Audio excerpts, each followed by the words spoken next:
जय सीताराम।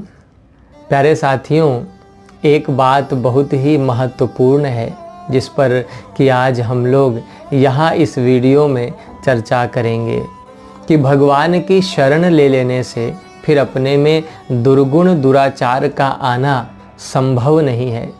जैसे सूर्य की शरण ले लेने से फिर अंधकार और शीत हमारे पास आ ही नहीं सकते, ठीक इसी तरह भगवान जिनके हृदय में विद्यमान हैं, विराजमान हैं, उनके हृदय में दुर्गुण और दुराचार का आना संभव नहीं है।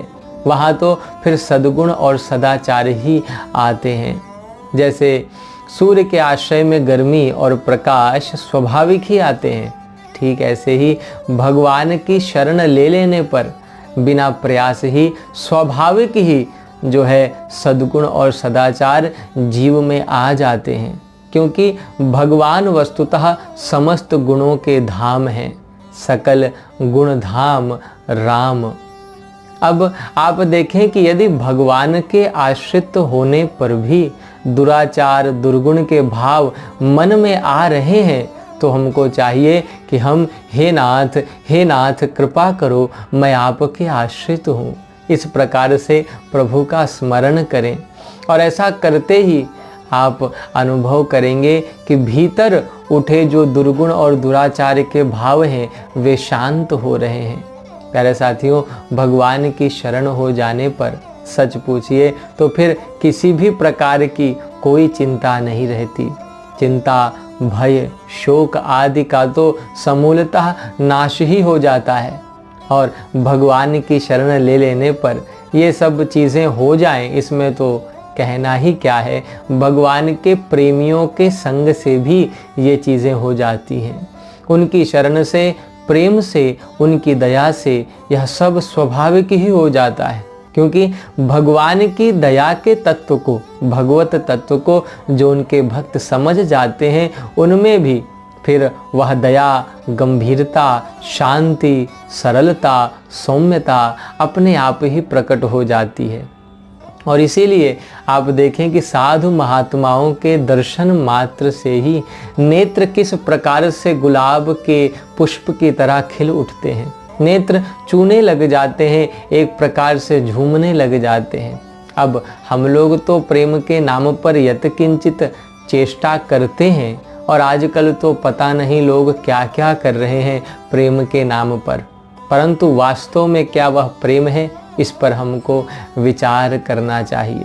क्योंकि वास्तविक प्रेम तो वस्तुतः अलौकिक होता है, अनिवर्चनीय होता है। वह ना तो वाणी की ही पहुँच होती है और ना ही मन और बुद्धि की। इसलिए मुझे लगता है कि हम लोगों को प्रेम करना सीखना चाहिए। एक दूसरे के प्रति हमें अपने मन में उत्तरोत्तर प्रेम बढ़ाना चाहिए, और इतना प्रेम बढ़ाना चाहिए कि बाध्य होकर प्रभु को आना ही पड़े। और आप देखें कि भगवान के निमित्त से हम लोग जो प्रेम अपने भीतर बढ़ाएंगे उसका फल भगवान अवश्य देंगे, इसमें कोई संदेह नहीं है। प्यारे साथियों, भगवान प्रेमी का त्याग वस्तुतः कर ही नहीं सकते। उन्हें प्रेमियों की बड़ी ज़रूरत है। प्रेमी बहुत कम मिलते हैं, और कम क्या आजकल तो अकाल ही पड़ा है।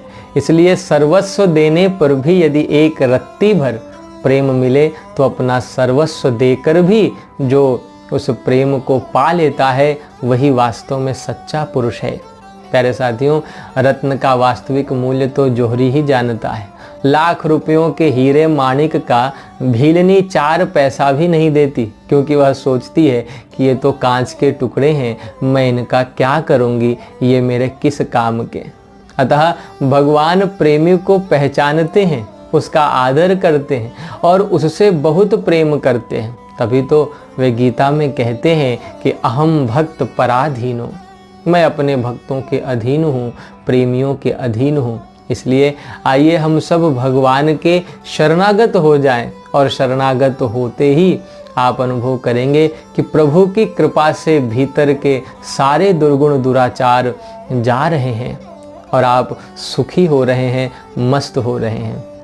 प्यारे साथियों, वीडियो पसंद आया हो तो लाइक करें, कमेंट करें, और अपने मित्रों के साथ भी ज़रूर साझा करें।